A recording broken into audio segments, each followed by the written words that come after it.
Hi guys, this is SHERAZ Khan, and today we are going to discuss percentile and statistics.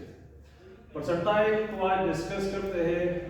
तो percentile के सबसे पहले हम देखते हैं कि परसेंटाइल आपकी डेटा को हंड्रेड्स इक्वल पार्ट में डिवाइड करता है। अगर आप किसी भी डेटा की परसेंटाइल देखते हैं तो इट्स मीन अगर मिसाल के तौर पर 70th परसेंटाइल है तो ये आप 70th से आप अपनी डेटा की देखते हैं, अपनी उसकी 74% देखते हैं तो आपकी डेटा को डिवाइड करता है 100 इक्वल सेट्स में। जिस तरह हम डिसाइड में कहते हैं कि डिसाइड आपकी डेटा को 10 इक्वल पार्ट्स में डिवाइड करता है, तो इस तरह परसेंटाइल आपकी डेटा को 100 इक्वल पार्ट्स में डिवाइड करेगा। सेकंड नंबर पर comparison off score between the particular score and the rest off score. जो स्कोर मिसाल के तौर पर आपकी परसेंटाइल पे आएगा उसको आप बाकी स्कोर से कंपेयर करते हैं। मिसाल के तौर पर आपके पास 84 परसेंटाइल आ गया, ये 84th परसेंटाइल हो गया, क्योंकि बीच में हमारे पास ये परसेंटाइल क्या होगा, बीच में 50 होगा। ये लाइन आपको 50th परसेंटाइल शो करेगा। मीडियन आपका 50th परसेंटाइल शो करेगा। इस साइड पे 50 परसेंटाइल होगा। एक पूरा परसेंटेज या 100% पूरा परसेंटाइल कितने परसेंट का होगा, 100 इज इक्वल टू 1। या आपके पास मिसाल के तौर पर 90 परसेंटाइल है तो आप इसको 0.9 आएगा, तो 50 परसेंटाइल आपका 0.5 के बराबर होगा, 0.5 और इस साइड में भी 0.5। तो ये आपको कंपैरिजन देगा। 84 परसेंटाइल पे आपका जो स्कोर आएगा वो आपको ये इंडिकेट करेगा कि 84% के लोगों में ये वाला स्कोर आता है और बाकी 16% का जो परसेंटाइल है इस स्कोर से ऊपर आएगा। तो ये आपको कंपैरिजन करेगा यहां से और यहां से कि 84% पे आपका स्कोर कितना आता है। मिसाल के तौर पर अगर कोई एक टेस्ट देता है, कोई मार्क्स ले लेते हैं, उनकी 70% मार्क्स आए हैं और 70% मार्क्स कितने लोगों ने लिए हैं, वो 84% लोगों ने लिए हैं। एक बंदे ने 70 मार्क्स लिए हैं और 70 मार्क्स कितने लोगों ने लिए हैं, 84%। तो वो 84% आप कंपेयर करेंगे बाकी रेस्ट ऑफ द पॉपुलेशन से, बाकी रेस्ट ऑफ द लोगों से। 84% लोगों ने 70 मार्किंग की है, बाकी लोगों ने 60% लोगों ने 70 से ऊपर की है। तो आप कंपैरिजन कर सकते हैं। It shows percentage of score at particular score surpass। आपको परसेंटेज भी बताती है कि 84% मिसाल के तौर पर 84% लोगों ने ये टारगेटेड 70 मार्क्स दिए हैं, तो आपको परसेंटेज भी बताती है। And it's a statistical measure indicating the below versus given percentage observed in group। आपको below ऊपर सारी चीजें इंडिकेट करती है। मिसाल के तौर पर आपके पास क्या है, 20th परसेंटाइल है, तो आपको क्या इंडिकेट करेगी कि ये जो ऑब्जर्व वैल्यू है ये इस कितने लोगों में आया है, 20 से अबव में बिलो आया है। अगर मिसाल के तौर पर ये आपका 20th परसेंटाइल बनता है, 20th परसेंटाइल में कि 20% लोगों ने इस वैल्यू से 20 परसेंटाइल पे आपके व्हाटएवर कोई भी वैल्यू आती है, ये वैल्यू डिपेंड नहीं करती कि हमारा 20 है, ये 30 भी आ सकती है, ये 40 भी आ सकती है। तो आपको 30 वैल्यू से 30 मार्क्स से 20% लोगों की मार्क्स क्या है, कम आए हैं, तो ये आपको बिलो परसेंटेज भी बताती है। जिस मैंने बता दिया कि ये पूरा आपको परसेंटाइल 1 के बराबर होगा, तो 84 परसेंटाइल हमारे पास कैसे बनेगा, मिसाल के तौर पर 84 परसेंटाइल को हम 100 से डिवाइड करेंगे, हमारे पास क्या आएगा 0.84। तो 0.84 यहाँ पर हम मालूम करें तो हमारे पास यहाँ मालूम है कि 0.5 ये है और 0.34 ये हो गया।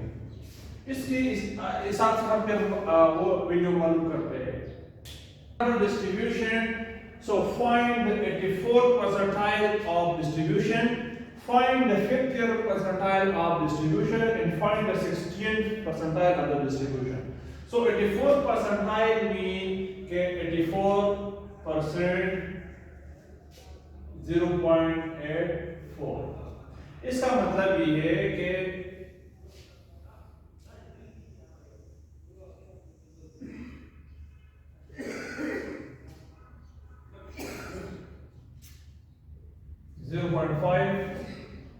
और अगर आप आप इस तरह देख लें कि 0.84 से 0.5 को आप माइनस करें तो आपके पास 0.34 आएगा। तो यहाँ पर आपके 84 परसेंटाइल फॉर एग्जांपल यहाँ पर रखते हैं, ये वीडियो आपके कितना हो गया 0.34। तो 84 परसेंटाइल का मतलब ये है कि इससे नीचे कितने 84% से नीचे कितना डेटा आपके पास आती है। तो आपके पास 0.5 ऑलरेडी मालूम है और आप 0.34 की वीडियो देखेंगे जेड टेबल में, तो आपके पास जो वैल्यू आएगी अकॉर्डिंगली जो क्वेश्चन होंगे उसमें डेटा आपके पास पूछा हो गया होगा, वही डेटा आपने मालूम करना है, फिर जेड टेबल के साथ उसको कंपेयर करना है। सेकंड नंबर पर 50th परसेंटाइल हमेशा आपके 50th परसेंटाइल हमेशा आपका मीडियन मीन होगा। मीडियन मीन आपका कौन सा परसेंटाइल है 50th परसेंटाइल है। जिस तरह मैंने बता दिया कि 0.5 इंडिकेट 50%, 0.5 इंडिकेट 50%। सो हमेशा आपसे जब भी 50th परसेंटाइल पूछा जाए so your answer should be your median and your mean. फिर हम 16th परसेंटाइल की बात करते हैं कि find the 16th percentile of the distribution. तो 16th परसेंटाइल आप 50 माइनस 16 तो आपके पास 34% आएंगे। आप इसलिए 16 को माइनस करेंगे इससे, मिसाल के तौर पर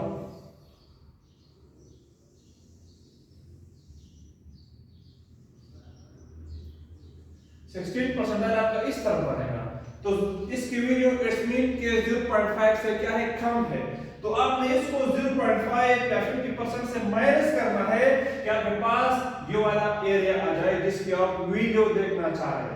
तो आप 0.34% या 0.34 ये आपके पास ये एरिया क्या है 0.34 आ गया, ये आपका 16th परसेंटाइल है। जब आप इसकी वीडियो को देखेंगे जेड टेबल में और इसको 0.5 से माइनस करेंगे आपके पास जो वीडियो आएगी अगेंस्ट इस नंबर के वो आपके क्या होंगे 16 परसेंटाइल होगी। मिसाल 16% से नीचे आपके पास ये video. Now we have to do one example on percentile.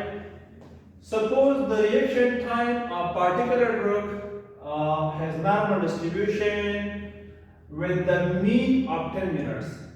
Reaction time एक पार्टिकुलर ड्रग की जो है ना वो नॉर्मली डिस्ट्रीब्यूटेड है, उसकी मीन रिएक्शन टाइम क्या है 10 मिनट्स है। स्टैंडर्ड डेविएशन आपके पास 2 मिनट्स है। आप उसकी 84 परसेंटाइल पे रिएक्शन टाइम देके कि मिसाल के तौर पर मीन उसका 10 मिनट्स है रिएक्शन टाइम, तो 84 परसेंटाइल पे रिएक्शन टाइम क्या होगा। सेकंड नंबर पर आपसे पूछ रहा है कि 50th परसेंटाइल पे रिएक्शन टाइम क्या होगा। We have to answer these both question. So इसके लिए आपने जेड की जो फार्मूला है उसको मॉडिफाई करना होगा। आपसे पूछा है कि 84th परसेंटाइल पे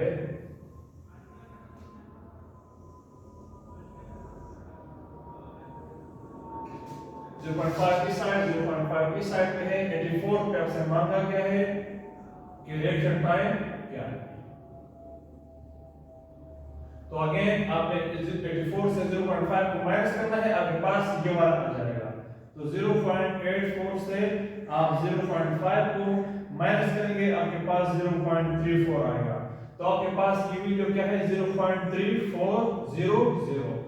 अब आपने इसकी जेड वैल्यू मालूम करनी है कि इसकी जेड वैल्यू क्या है। तो 0.3400 में आपने देखना है कि इसके अगेंस्ट जेड वैल्यू की वैल्यू क्या है। इसमें अगर 0. जेड टेबल में आप लोगों ने देखना है, पहले हम क्या देखते थे कि 1 की अगेंस्ट वैल्यू क्या है। अब हमारे पास वैल्यू है लेकिन हमने उसके अगेंस्ट वाली वैल्यू मालूम करनी है। तो अगर आप जेड टेबल में देख ले, अगर 0.3400 नहीं है तो नियरेस्ट वैल्यू आप जेड टेबल में मालूम करें। नियरेस्ट वैल्यू आपके पास कोई भी है, इसके अगेंस्ट आप जेड टेबल में देख ले तो आप क्या मालूम करेंगे, आपके पास जेड वैल्यू क्या आएगा 1 आएगा। सो इसका जेड वैल्यू हमारे पास क्या आ गया 1।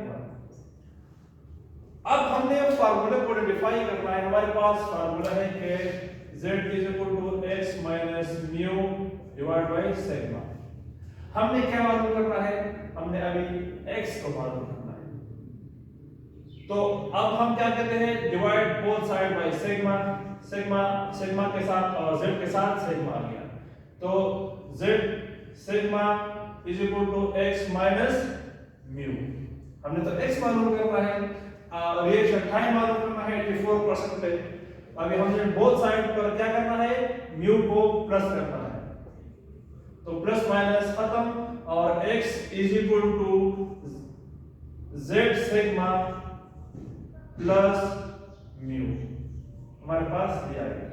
अब हमारे पास z वैल्यू मालूम है, x is equal to z is equal to 1, हमारे पास z क्या है 1, सिग्मा हमारे पास क्या है 2 है और म्यू हमारे पास 10 है।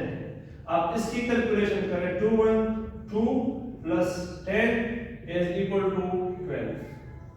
So at 84th percentile the reaction time of particular drug is 10।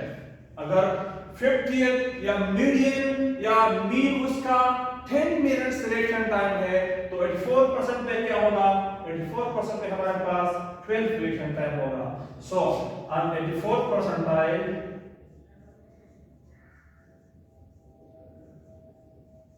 the reaction time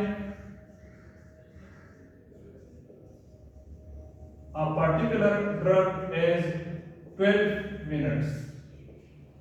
second number पर क्वेश्चन है कि फाइंड द 50th परसेंटाइल और मीडियन रिएक्शन टाइम। तो डेफिनेटली मीडियन परसेंटाइल के लिए आपने कुछ मालूम नहीं करना है, मीडियन परसेंटाइल आपके जो वही है जो आपके मीन है, तो आपके मीन का रिएक्शन टाइम कितना है 10 मिनट्स है।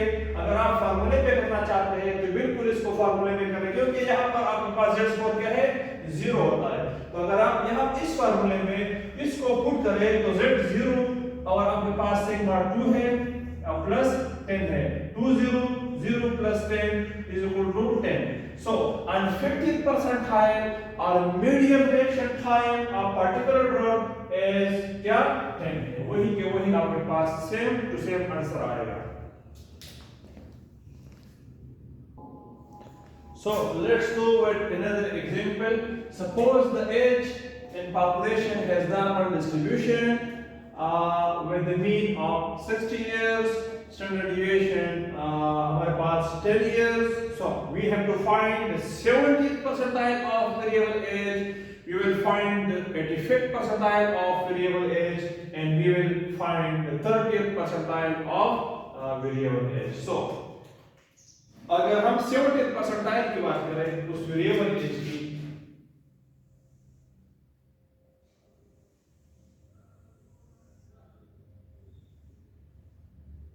ये 0.5 है और ये हमारे पास 70th है, 70th परसेंटाइल, तो 0.5 ये हमारे पास 0.2 हो सकती है।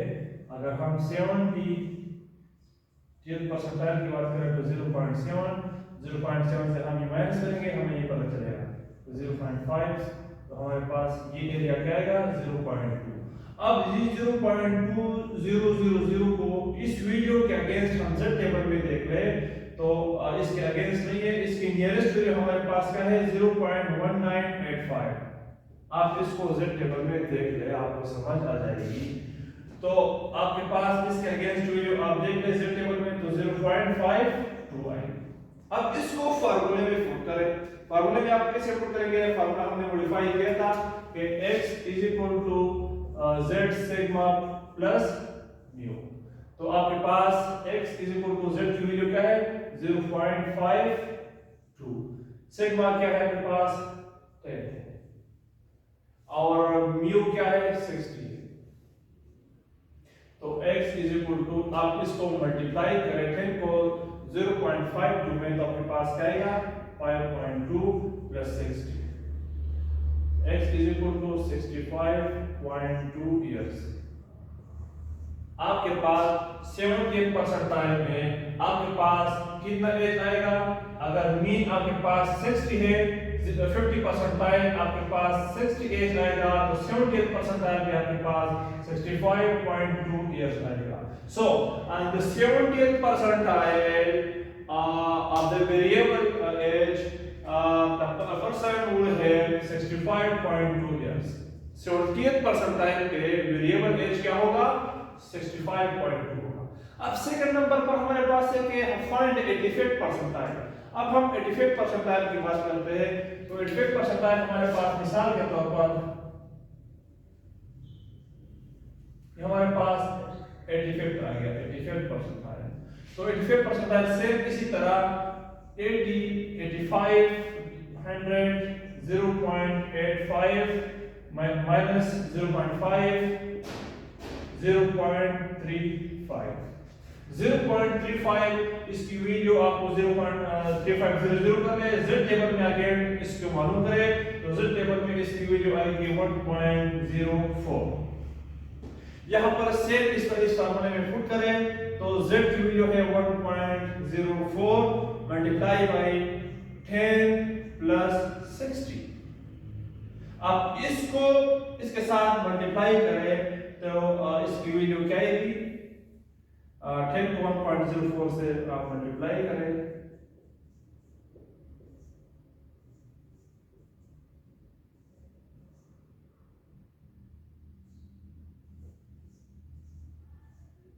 टेन पॉइंट प्लस 60 आपके पास क्या आएगा 70.4। सो 85th परसेंटाइल पे आपका वेरिएबल एज क्या आएगा 70.4। अगर आपके पास मीडियन या 50th परसेंटाइल 60 एज आता है और आपके पास 70th परसेंटाइल पे 65.2 ईयर एज आता है तो आपके पास 85th परसेंटाइल पे कितना एज आएगा 70.4। 85th परसेंटाइल पे जो पॉपुलेशन है उनकी एज 70.4 या इससे बिलो होगी। अब थर्ड नंबर पर है कि फाइंड द 30th परसेंटाइल। अब हमें 30th परसेंटाइल को मालूम करना है तो 30th परसेंटाइल हमारे पास इस साइड पे है 50 से बिलो है तो हमने इसको भी 0.5 से माइनस करना है। 0.5 से अगर हम 30 की मालूम करें 30 तो इसकी वैल्यू क्या आएगी 0.3 आएगी। तो 0.3 को माइनस करें आपके पास 0.2 आएगी। अगेन इसकी नियरेस्ट वैल्यू क्या होगी टेबल में 1.1985 इसकी वैल्यू आप z टेबल में देख लें तो आपके पास वही की वैल्यू आएगी जहां पर हमने ये मालूम किया था 0.5 लेकिन माइनस आएगी। तो आप यहां पर आप दोबारा कर लें कि माइनस 0.52 और आपके पास वही एज है 60 तो माइनस यहां पर क्या वैल्यू है 5.2 प्लस 60। तो 60 से जब आप 5.2 माइनस करेंगे तो आपके पास क्या एज आएगा 64.8। तो आपके 30th परसेंटाइल पे कितना एज आएगा आपके पास 30th परसेंटाइल पे 64 नहीं 54.8 आएगा। सो ये क्वेश्चन आपको बताती है कि एक पॉपुलेशन नॉर्मल डिस्ट्रीब्यूटेड है मीन एज उसकी 60 है स्टैंडर्ड डिविएशन उनकी 10 है। आप उसकी 70th परसेंटाइल पे एज मालूम करें आप उसकी 85th परसेंटाइल पे एज मालूम करें और आप उनकी 30th परसेंटाइल पे एज मालूम करें। तो जब हमने सारे फार्मूले को अप्लाई किया तो हमारे पास 50th पे आपके पास 60 ईयर है मीन एज है आपके पास 70th परसेंटाइल पे 65.2 इयर्स आती है आपके पास 85th परसेंटाइल पे 70.4 एज आती है और आपके पास 30th परसेंटाइल पे 54.8 इयर्स आती है। तो ये आप इस तरह परसेंटाइल और उससे हिसाब से वीडियो को मालूम करते हैं।